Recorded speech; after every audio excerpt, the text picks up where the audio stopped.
नमस्कार, मैं हूं पूजा सिंह और आप देख रहे हैं आर्यन टीवी। चलिए रुक करते हैं खबरों का। आज प्रधानमंत्री नरेंद्र मोदी बिहार विधानसभा चुनाव से पहले भागलपुर पहुंचे। उन्होंने 9 करोड़ 80 लाख किसानों के खातों में पीएम किसान सम्मान निधि योजना की 19वीं किस्त जारी की। पीएम मोदी ने 526 करोड़ रुपए की रेल परियोजना समेत अन्य विकास योजनाओं का उद्घाटन किया। कार्यक्रम में चलते शहर में ट्रैफिक व्यवस्था में बदलाव किए गए।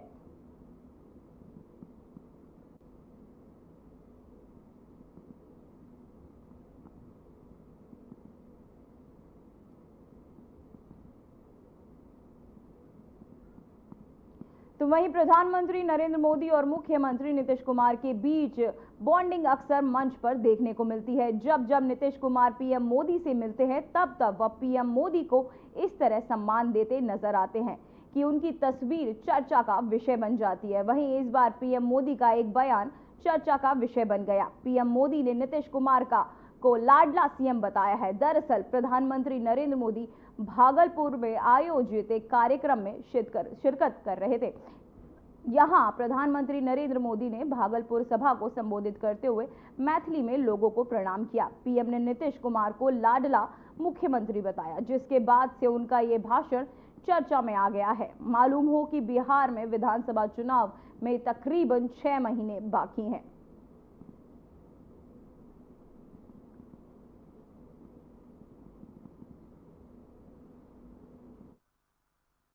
मंच पर विराजमान राज्यपाल श्रीमान आरिफ मोहम्मद खान जी, बिहार के लोकप्रिय एवं बिहार के विकास के लिए समर्पित हमारे लाडले मुख्यमंत्री नीतीश कुमार जी, केंद्रीय मंत्रिमंडल में मेरे सहयोगी शिवराज सिंह चौहान जी, जीतन राम मांझी जी, ललन सिंह जी, गिरिराज सिंह जी, चिराग पासवान जी, राज्य मंत्री श्रीमान रामनाथ ठाकुर जी, बिहार सरकार के उप मुख्यमंत्री सम्राट चौधरी जी, विजय सिन्हा जी, राज्य के अन्य मंत्री एवं जनप्रतिनिधिगण, उपस्थित महानुभाव और बिहार के मेरे प्यारे भाई और बहनों, आज हमारे साथ देश के कोने कोने में कई मुख्यमंत्री, कई मंत्री और करोड़ों करोड़ों किसान भी आज इस कार्यक्रम में हमारे साथ जुड़े हुए हैं। मैं उन सबको भी आदरपूर्वक नमन करता हूं।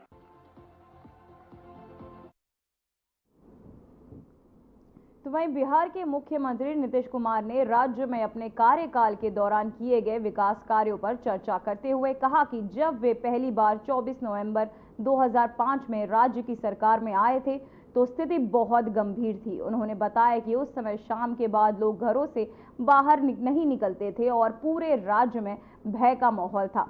समाज में विवाद बढ़े हुए थे, पढ़ाई और स्वास्थ्य सेवाओं का हाल खराब था। यहां तक कि पटना, जो राज्य की राजधानी है, वहां भी केवल 8 घंटे बिजली मिलती थी। वहीं मुख्यमंत्री ने कहा, हमने राज्य में सुधार लाने के लिए कई कदम उठाए और अब परिणाम सबके सामने है। आज राज्य में शांति, प्रेम और भाईचारे का माहौल है। समाज में पहले जैसी कोई डर या तनाव की स्थिति नहीं है। उसमें हम लोगों ने सरकार बनी थी, तब से हम लोग बिहार के विकास में लगे हुए हैं और सभी क्षेत्रों में तेजी से विकास हो रहा है।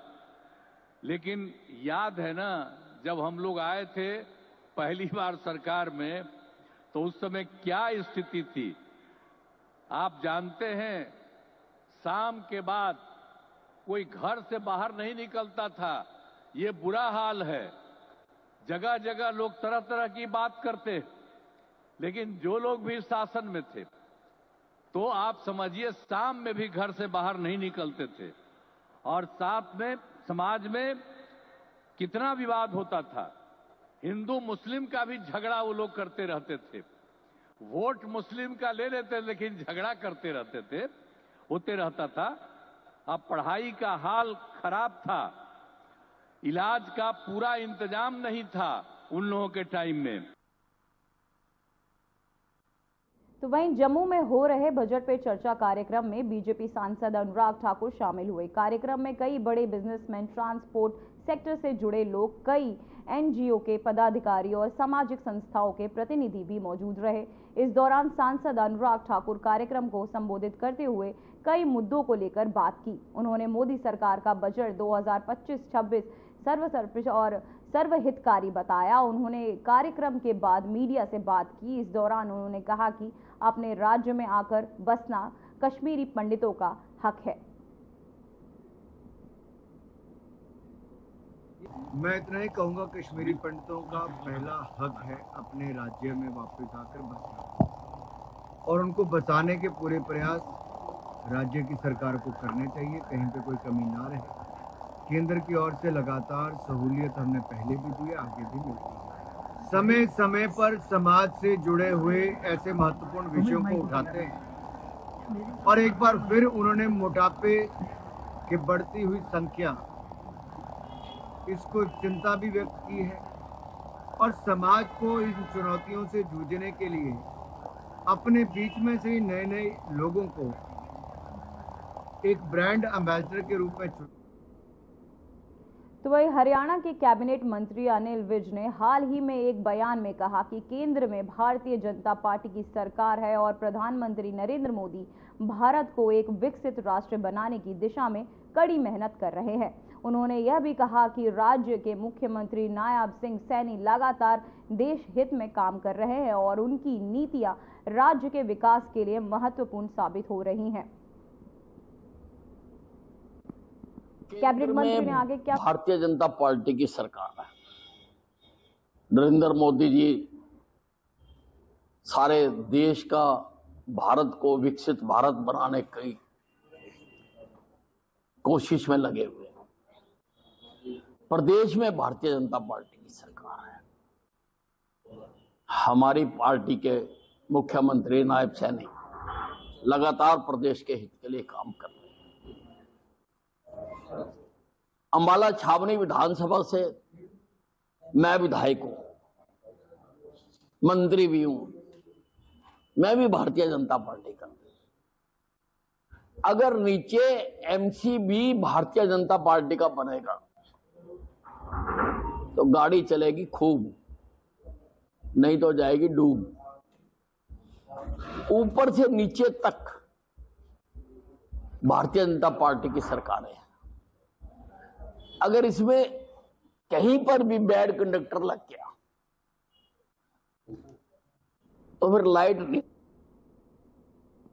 वहीं दिल्ली से एक बड़ी खबर सामने आ रही है। सत्र कल सुबह 11 बजे के लिए हुआ है स्थगित। अब कल है दिल्ली विधानसभा सत्र का दूसरा दिन। सत्र के दूसरे दिन होगा उपसभापति के लिए चुनाव। उपराज्यपाल करेंगे सदन को संबोधित। तो वहीं आपको बताते चले कि दिल्ली से एक बहुत बड़ी खबर सामने आ रही है। अब कल है दिल्ली विधानसभा सत्र का दूसरा दिन। सुबह 11 बजे तक के लिए हुआ है ये सत्र स्थगित। सत्र के दूसरे दिन होगा उपसभापति के लिए चुनाव। तो वहीं आपको बताते चले कि उपराज्यपाल करेंगे सदन को संबोधित।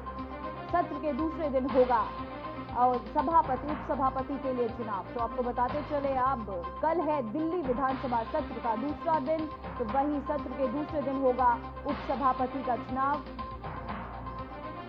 सत्र कल सुबह 11 बजे के लिए स्थगित हुआ।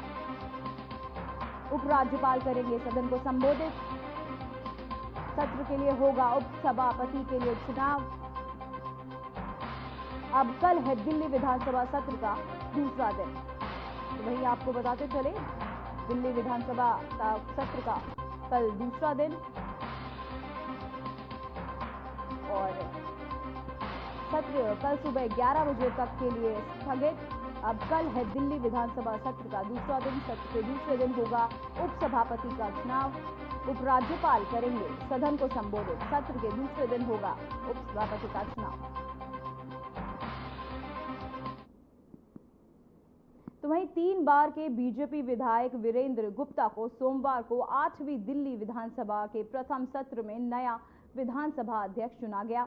सत्तारूढ़ भारतीय जनता पार्टी ने गुप्ता के चुनाव के लिए 2 प्रस्ताव पेश किए। एक प्रस्ताव मुख्यमंत्री रेखा गुप्ता ने और दूसरा कैबिनेट मंत्री रविंद्र इंद्राज ने विधानसभा में पेश किया। जानकारी के लिए बता दें कि विजेंद्र गुप्ता रोहिणी सीट से निर्वाचित विधायक है और उनके अध्यक्ष बनने के बाद पार्टी के नेताओं और समर्थकों ने उनका स्वागत किया और दिल्ली के मंत्री प्रवेश साहेब सिंह ने मनजिंदर सिंह सिरसा से विजेंद्र गुप्ता को बधाई दी।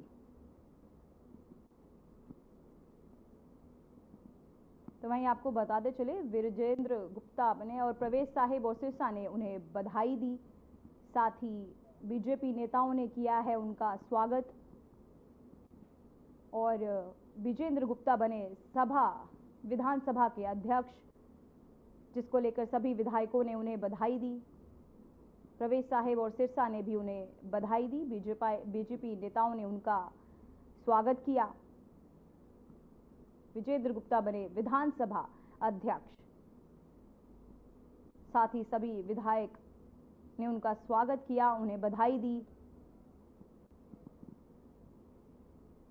तो वहीं दिल्ली में आज विधानसभा सत्र का पहला दिन है। इसी बीच दिल्ली की पूर्व सीएम और विधानसभा में विपक्ष की नेता आतिशी ने आप विधायकों के साथ मिलकर बीजेपी सरकार को घेरते हुए विधानसभा परिसर में विरोध प्रदर्शन किया। उन्होंने सीएम कार्यकाल से डॉक्टर बाबा साहेब भीमराव अंबेडकर और भगत सिंह की तस्वीरें हटाने पर आपत्ति जताई। इसी बीच आप नेता आतिशी ने कहा कि बीजेपी की दलित विरोधी मानसिकता जग जाहिर है। आज बीजेपी ने अपनी असली मानसिकता का प्रमाण देश के सामने रख दिया है। दिल्ली सरकार ने हर कार्यालय में बाबा साहेब और भगत सिंह की फोटो लगाने का फैसला किया था। 3 महीने पहले बाबा साहेब और भगत सिंह की फोटो को लगाया गया था। उन्होंने विधानसभा में सीएम दफ्तर से बाबा साहेब और भगत सिंह की फोटो को हटा दिया है। दलित विरोधी मानसिकता का प्रमाण देश के सामने रख दिया है। जैसा आप जानते हैं, दिल्ली सरकार ने अरविंद केजरीवाल जी के मार्गदर्शन में दिल्ली सरकार के हर कार्यालय में बाबा साहब भीमराव अंबेडकर और शहीद भगत सिंह की फोटो लगाई थी। दिल्ली के हर कार्यालय में, दिल्ली सरकार के हर कार्यालय में ये फोटो थी। ये मैं आपको दिखाना चाहूँगी। जो सीएम कार्यालय दिल्ली विधानसभा में, ये 3 महीने पहले की फ़ोटो होगी जब मैं मुख्यमंत्री के रूप में काम कर रही थी। आप देख सकते हैं कि सीएम कार्यालय में पीछे बाबा साहब अंबेडकर और शहीद आज़म भगत सिंह की फ़ोटो लगी हुई है। लेकिन भारतीय जनता पार्टी ने अपनी सच्ची मानसिकता दिखाते हुए, जो दलित विरोधी हैं, जो सिख विरोधी मानसिकता भारतीय जनता पार्टी की है, उन्होंने ये दोनों फोटो सीएम कार्यालय से हटा दी हैं। और ये आज की फ़ोटो है जब हमारे विधायक दल मिलने गए, और आप देख सकते हैं कि ये वही सीएम कार्यालय है। और इस सीएम कार्यालय से बाबा साहब भीमराव अंबेडकर की तस्वीर हटा दी गई है, शहीद आज़म भगत सिंह की तस्वीर हटा दी गई है। और ये दिखाता है कि भारतीय जनता पार्टी एक दलित विरोधी पार्टी है। तो वहीं दिल्ली विधानसभा में आज आम आदमी पार्टी के विधायकों ने विपक्ष की नेता आतिशी के नेतृत्व में मुख्यमंत्री रेखा गुप्ता के कार्यालय के बाहर प्रदर्शन किया। यह विरोध प्रदर्शन भारतीय जनता पार्टी के तहत दिल्ली की महिलाओं को 2500 रुपए देने के वादे को पूरा करने की मांग को लेकर किया गया। वहीं विधायकों का कहना है कि प्रधानमंत्री नरेंद्र मोदी के तहत किया गया वादा अब तक पूरा नहीं किया गया है। प्रदर्शन के बाद आतिशी ने मीडिया से बातचीत करते हुए कहा, हमने 2 दिन पहले मुख्यमंत्री से मिलने का समय मांगा था, लेकिन हमें समय नहीं दिया गया, इसलिए अब हम आज विधानसभा परिसर में उनके दफ्तर के बाहर है। हम उनसे प्रधानमंत्री मोदी के उस वादे पर बात करना चाहते हैं जिसमें कहा गया था कि पहली कैबिनेट बैठक के बाद दिल्ली की महिलाओं को 2500 रुपए दिए जाएंगे। अब वह वादा झूठा साबित हो रहा है।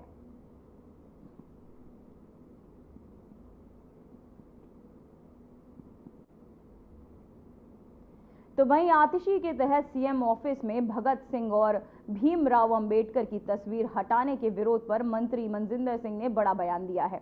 मनजिंदर सिंह ने सिरसा ने पत्रकारों से सवालों का जवाब देते हुए कहा कि हार के बाद उन लोगों का मकसद केवल हताशा है। आज स्पीकर का चुनाव हुआ है, मैं विजेंद्र गुप्ता को बहुत बहुत बधाई देता हूं। आज दिल्ली में एक नया अध्याय लिखने की शुरुआत हुई है। उन्होंने विपक्ष पर आरोप लगाते हुए कहा कि आप कभी भी नहीं चाहती कि दिल्ली प्रगति करे। सिरसा ने कहा आपदा वाले काम ही करेगी। देखिए, वो तो इस तरह की रोज नौटंकियां करेंगे।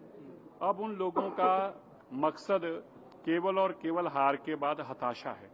आज स्पीकर का चुनाव हुआ। पहले मैं विजेंद्र गुप्ता जी को नए अध्यक्ष चुने जाने पे बहुत बहुत बधाई देता हूं। दिल्ली के अंदर एक नया अध्याय लिखने की शुरुआत हुई है। दिल्ली विकसित दिल्ली की ओर चले, कभी विपक्ष ये चाहेगा नहीं। विपक्ष कभी नहीं चाहेगा कि जो दिल्ली की अव्यवस्था फैला के गए हैं हम उसको ठीक करें और उसके बाद लोग उनको नकारें। इसलिए वो ऐसे काम करेंगे तो हमें भी कोई बात नहीं, हमें ऐसी चुनौतियों से उनके साथ रोज डील करना है। उनका मकसद ही आपदा, मोदी जी ने इसलिए नाम दिया था, ये आपदा है और आपदा वाली काम करेगी। देखिए, वो तो इस तरह की रोज नौटंकियां करेंगे। अब उन लोगों का मकसद केवल और केवल हार के बाद हताशा है। आज स्पीकर का चुनाव हुआ। पहले मैं विजेंद्र गुप्ता जी को नए अध्यक्ष चुने जाने पे बहुत बहुत बधाई देता हूं। दिल्ली के अंदर एक नया अध्याय लिखने की शुरुआत हुई है। दिल्ली विकसित दिल्ली की ओर चले, कभी विपक्ष ये चाहेगा नहीं। विपक्ष कभी नहीं चाहेगा कि जो दिल्ली की अव्यवस्था फैला के गए हैं हम उसको ठीक करें और उसके बाद लोग उनको नकारें। इसलिए वो ऐसे काम करेंगे तो हमें भी कोई बात नहीं, हमें ऐसी चुनौतियों से उनके साथ रोज डील करना है। उनका मकसद ही आपदा, मोदी जी ने इसलिए नाम दिया था, ये आपदा है और तो वहीं यूपी बोर्ड की हाई स्कूल और इंटरमीडिएट की परीक्षा आज से शुरू हो गई है। राज्य भर में विभिन्न परीक्षाएं केंद्रों पर विद्यार्थियों के लिए सुरक्षा और स्वास्थ्य संबंधी इंतजाम किए गए हैं। पहले दिन की पहली हाई स्कूल के छात्रों में हिंदी का पेपर दिया। यह परीक्षा सुबह 8:30 बजे से शुरू हुई और सफलतापूर्वक संपन्न हो गई। परीक्षा केंद्रों में बच्चों का स्वागत टीका लगाकर किया गया, जिससे उन्हें सुरक्षित महसूस हो और परीक्षा में अपनी पूरी ताकत लगा सके। दोपहर 2 बजे से होने वाली दूसरी पाली में इंटरमीडिएट छात्रों के लिए हिंदी का पेपर आयोजित किया जाएगा। इस साल परीक्षा केंद्रों पर कड़ी सुरक्षा व्यवस्था की गई है ताकि छात्रों को शांतिपूर्ण वातावरण मिले और परीक्षा देने का अवसर मिल सके। बोर्ड परीक्षा में लगभग लाखों छात्र छात्राएं भाग ले रहे हैं और यह परीक्षा उनके भविष्य के लिए महत्वपूर्ण मानी जा रही है।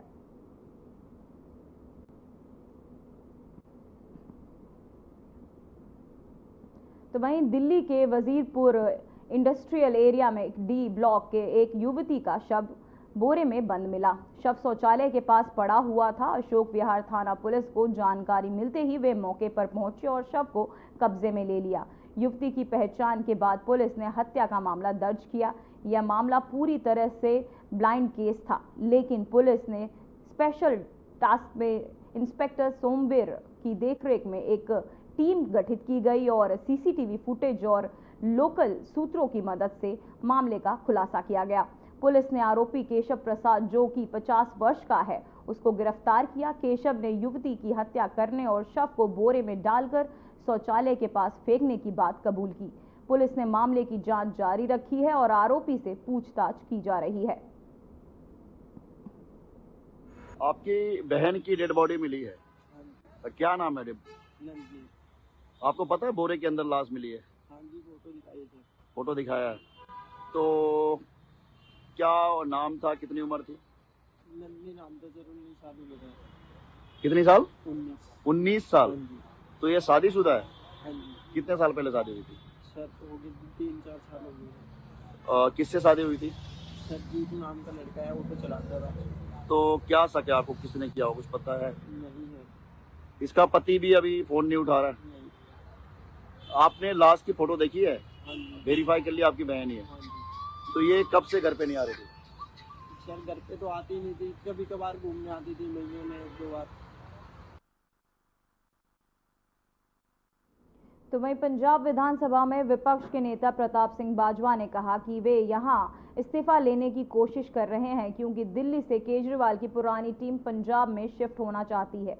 ये केवल यहीं तक सीमित नहीं है। मनीष सिसोदिया, जिनके पास कोई संवैधानिक पद नहीं है, उन्हें पंजाब में 7 विभाग दिए गए हैं। पंजाब विधानसभा सत्र के बीच ये सियासत नजर आई।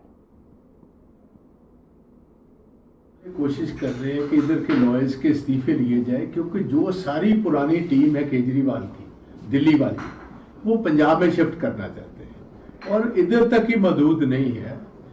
मनीष सिसोदिया साहब भेज दिए हैं, जिनके पास कोई कॉन्स्टिट्यूशनल पोजीशन नहीं है, उनको 7 डिपार्टमेंट दे दिए हैं, स्कूल्स का चक्कर लगा रहे हैं, कॉलेजेस को वो देख रहे हैं। सतेंद्र जैन साहब भेज दिया, वो हेल्थ को ओवरलुक कर रहे हैं। जो इनके पुराने चीफ सेक्रेटरी साहब थे, वो सारा सीएमओ चेक कर रहे हैं। ऑफिसर्स तक ही महदूद नहीं रहेगा। ये तो अभी एक प्रक्रिया इन्होंने शुरू ही की। ये दिल्ली का कब्जा पंजाब पर करने का एक्चुअली ये सारा प्रोग्राम है। सो इनकी सारी टीम्स आ रही हैं। जैसे महाराजा रंजीत सिंह के राज के बाद जब इन्होंने कब्जा किया लाहौर पर, तो जो पहला रीजेंट आया था उसका नाम था सर जॉन लॉरेंस। सो ये सर जॉन लॉरेंस की सारी टीम इधर पहुंच रही है, पंजाब के हर खित्ते पर, हर डिपार्टमेंट पर कब्जा कर रहे हैं और उनका मकसद यही है, जैसे अहमद शाह अब्दाली ने किसी टाइम पंजाब को लूटा था, ऐसे ही पंजाब का हर। तो वहीं कांग्रेस विधायक परगट सिंह ने आज राज्य सरकार पर तीखा हमला करते हुए कहा कि विधानसभा का वर्तमान सत्र पूरी तरह से औपचारिकता के तौर पर बुलाया गया था, जिसका कोई वास्तविक उद्देश्य नहीं है। परगट सिंह ने विधानसभा सत्र के दौरान मीडिया से बातचीत करते हुए कहा कि सरकार का असली फोकस इस सत्र में दिखाई नहीं दे रहा है। उन्होंने आरोप लगाया कि सरकार ने राज्य में पुलिस राज्य बना दिया है, जिससे लोकतंत्र की कोई झलक नहीं है। वहीं परगट सिंह ने कहा कि हर स्तंभ की अपनी जिम्मेदारियां हैं, लेकिन दुर्भाग्य से सरकार लोकतंत्र की बजाय पुलिस के माध्यम से अपने सभी कार्यों को पूरा करना चाहती है। ये फॉर्मेलिटी से एक सेशन बुलाया गया है जिसका कोई मायना नहीं है, जिसमें मेरे को नहीं लगता कि सरकार के असली गल है कि इन्होंने प्योरली एक पुलिस राज खड़ा कर दिया, डेमोक्रेसी का नाम नहीं है कहीं। तो ये सारी बातें, क्योंकि हर जो पिलर है उसके अपने काम होते हैं, लेकिन अनफॉर्चुनेटली ये सारा ही काम जो है वो डेमोक्रेसी से नहीं पुलिस से करवाना चाहते हैं, इसलिए ये सूबा ऐसी डिमांड नहीं करता। तो वहीं इंडियन नेशनल लोक दल पलवल के जिला कार्यकारी अध्यक्ष सतपाल ईश्वर ने आपको बताया अपना पद छोड़ दिया है। वे खेल मंत्री गौरव गौतम की मौजूदगी में बीजेपी में शामिल हुए। खेल मंत्री गौरव गौतम ने प्रेस कॉन्फ्रेंस की। इस दौरान उन्होंने सतपाल देशवाल के बीजेपी ज्वाइन करने पर उनका स्वागत किया। उन्होंने अध्यक्ष सतपाल देशवाल पर भरोसा जताया है कि वे पार्टी के साथ मिलकर काम करेंगे। उन्होंने कहा कि पीएम नरेंद्र मोदी और सीएम नायब सिंह सैनी और बीजेपी की नीतियां, इरादों और नेतृत्व के प्रेरित होकर इंडियन नेशनल लोक दल के जिला अध्यक्ष आधिकारिक तौर पर भारतीय जनता पार्टी में शामिल हो रहे हैं। आज हमारे बीच में इंडियन नेशनल लोक दल के जिला अध्यक्ष, आज माननीय देश के यशस्वी प्रधानमंत्री श्री नरेंद्र मोदी जी और इस प्रदेश के मुख्यमंत्री आदरणीय श्री नायब सिंह सैनी जी की नीति, नीयत और नेतृत्व से प्रभावित होकर, भारतीय जनता पार्टी की कार्यशैली से प्रभावित होकर आज वो विधिवत रूप से भारतीय जनता पार्टी ज्वाइन कर रहे हैं। हम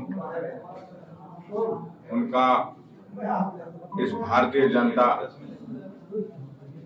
पार्टी के इस परिवार में उनका स्वागत और अभिनंदन करते हैं और हमें पूरा भरोसा है कि वो इस भारतीय जनता पार्टी के परिवार में हमारे साथ कंधे से कंधा मिलाकर समाज के लिए अच्छा काम, पलवल के विकास के लिए, पलवल कैसे आगे बढ़ सकता है, जो उनका अनुभव रहा है राजनीतिक पार्टी में काम करने का, उसका अनुभव